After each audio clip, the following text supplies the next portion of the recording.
stand on the shore of a great lake in the heart of Mexico 500 years ago, and you would see something that should not exist. A city rising out of the water itself. Causeways stretching for miles across open lake. Pyramids taller than cathedrals. Gardens that float. 200,000 people living on an island their ancestors built with their own hands in a place no one else wanted because the legends told them to. This was Tenochtitlan, and what happened to it is one of history's most staggering stories of ambition, brilliance, and loss. In the year 1325, a wandering people called the Mexica arrived at the edge of Lake Texcoco with nothing. No land, no allies, no home. Every fertile valley around the lake was already claimed by rival city-states who saw them as unwelcome outsiders, little more than refugees with strange customs and stranger gods. So the Mexica did something almost no one else would have attempted. They looked out at a swampy, uninhabited island in the middle of the lake, a place too waterlogged and unstable for anyone else to want, and they decided to build their capital there. According to their own legend, their god Huitzilopochtli had promised them a sign. They would know their home when they saw an eagle perched on a cactus, devouring a serpent. And there, on that island, they saw it. 2 centuries later, that swamp had become one of the largest, most sophisticated cities on Earth. Larger than London, larger than Paris. A city so astonishing that when Spanish soldiers finally laid eyes on it, grown men wept, convinced they were dreaming. This is the story of how that city was built, how it thrived, and how it was erased almost overnight. A city built on water. Imagine standing at the edge of Lake Texcoco in the early 1400s, watching the impossible take shape. The Mexica did not simply settle their island. They expanded it, engineered it, and transformed it into something the natural world had never produced on its own. They built chinampas, artificial farming islands woven from reeds and stakes, then piled high with rich mud dredged from the lake bed. Row after row of these floating gardens spread out around the city, so fertile that farmers could harvest multiple times a year.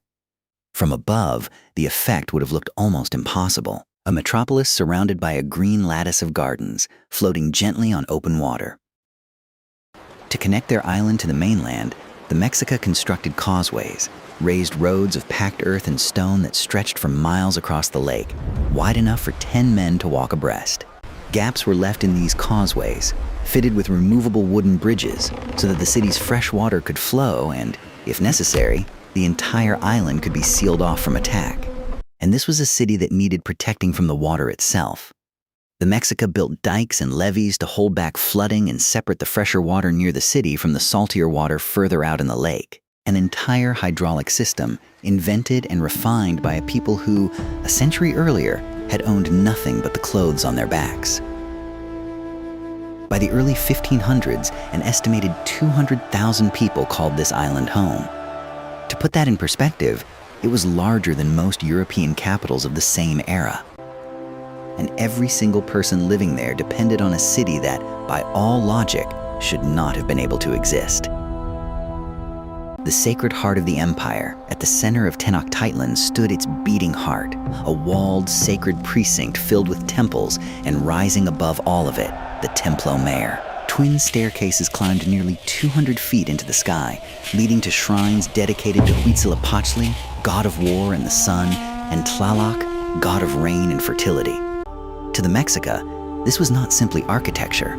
It was the literal center of the universe, the point where the earthly world touched the divine. Priests climbed those steps daily, their bodies painted, performing rituals meant to keep the sun rising and the rains falling. Blood offerings, drawn from their own bodies and, in moments of high ceremony, from sacrificial victims, were understood as a sacred debt owed to the gods who had given the world its life. It is easy, from a modern lens, to see only the violence in this. But to walk through the plaza in 1500 was to walk through a place saturated with meaning at every turn. Incense drifting from copal burners, priests chanting in Nahuatl, the low, constant murmur of a devoted population moving through sacred space as naturally as breathing. Surrounding the temple complex stood the palaces of the emperor, storehouses, a ball court where the ritual game of Alamalitzlai was played with a solid rubber ball, and schools where the sons of nobles and commoners alike were trained, some for war, some for priesthood, some for the arts of governance. This was not a primitive settlement stumbling towards civilization. This was its capital. Daily life on the water city, step away from the temples, and Tenochtitlan reveals itself as something even more remarkable. A functioning, bustling, deeply organized society. Canals threaded through the city like streets, and canoes moved through them constantly, ferrying goods, people, and produce from the chinampas. Streets ran alongside these waterways, paved and kept meticulously clean, a detail that stunned European visitors accustomed to the open sewage of their own cities. At the heart of daily commerce sat the great market of Tlatelolco, the city's twin settlement just to the north. Spanish chroniclers who witnessed it firsthand described a market larger and more organized than anything they had seen in Europe, with tens of thousands of people trading each day.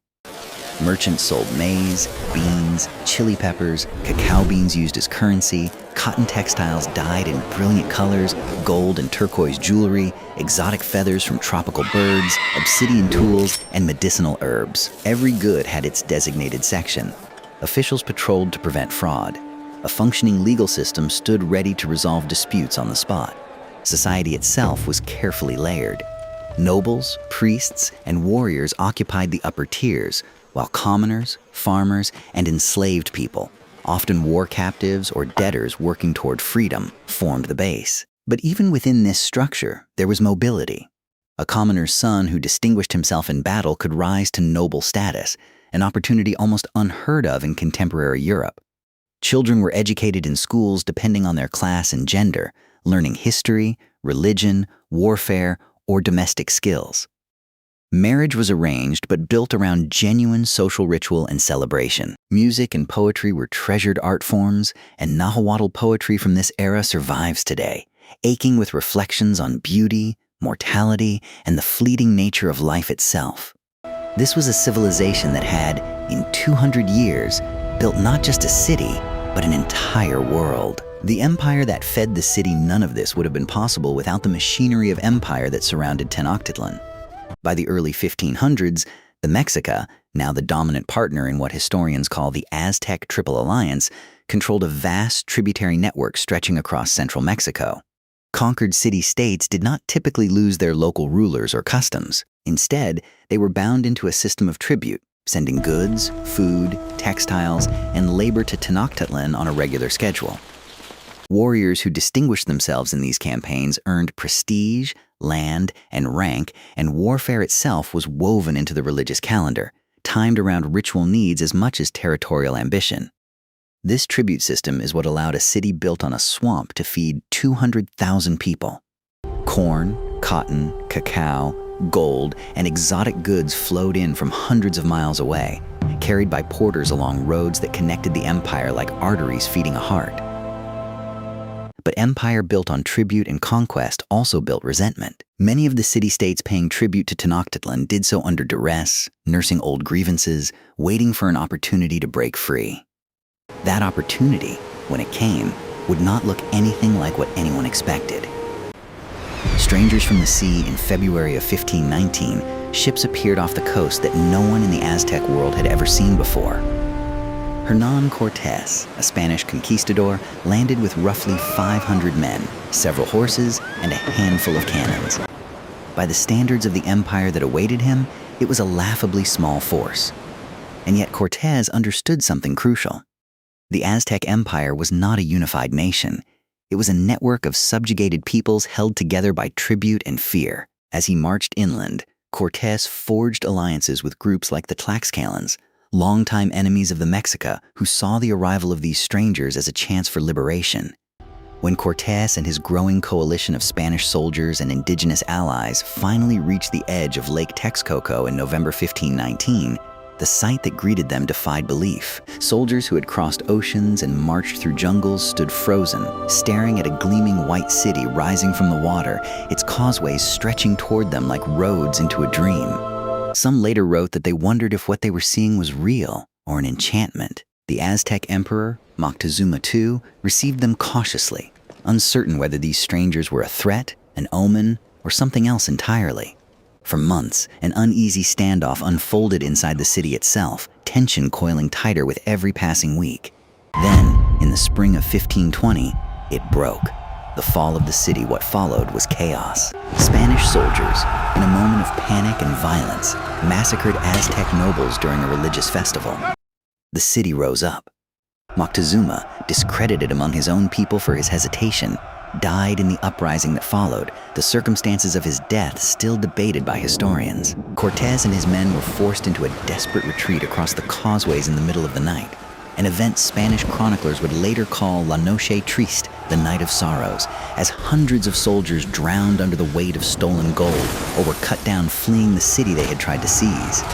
But retreat was not defeat. Cortés regrouped, rebuilt his alliances, and returned in 1521 with a far larger coalition of indigenous forces eager to see the Mexica Empire fall. What followed was a brutal siege lasting more than 2 months. The city's causeways and canals turned into killing grounds, its population devastated not only by combat but by something far deadlier. Smallpox, a disease the Mexica had no immunity to, tore through the city, killing tens of thousands, including a newly installed emperor. By August 1521, Tenochtitlan had fallen. The city that had taken 200 years to build, that had risen from a barren swamp into one of the great capitals of the world, lay in ruins, its temples torn down, its canals filled with rubble, its population decimated. Cortés would build a new city on the wreckage. He called it Mexico City. For centuries, Tenochtitlan seemed to have vanished entirely, buried beneath the streets and cathedrals of a colonial capital, remembered mostly through the writings of the conquerors who destroyed it. But the city never truly disappeared. In 1978, electrical workers in Mexico City accidentally struck a massive stone disc buried beneath the pavement, carved with the image of an Aztec goddess. It led archaeologists to the ruins of the Templo Mayor itself, still there, still waiting, directly beneath the heart of the modern metropolis. Excavations continue to this day, pulling offerings, sculptures, and fragments of that lost world back into the light. Millions of people walk over the bones of Tenochtitlan every single day without realizing it. The canals are gone, the causeways are gone. But the island city that should never have existed, built by a people with nothing, is still there, layered beneath one of the largest cities on Earth, waiting to be remembered. If this journey into a lost world captivated you, make sure to subscribe, because there are more forgotten civilizations waiting to be uncovered.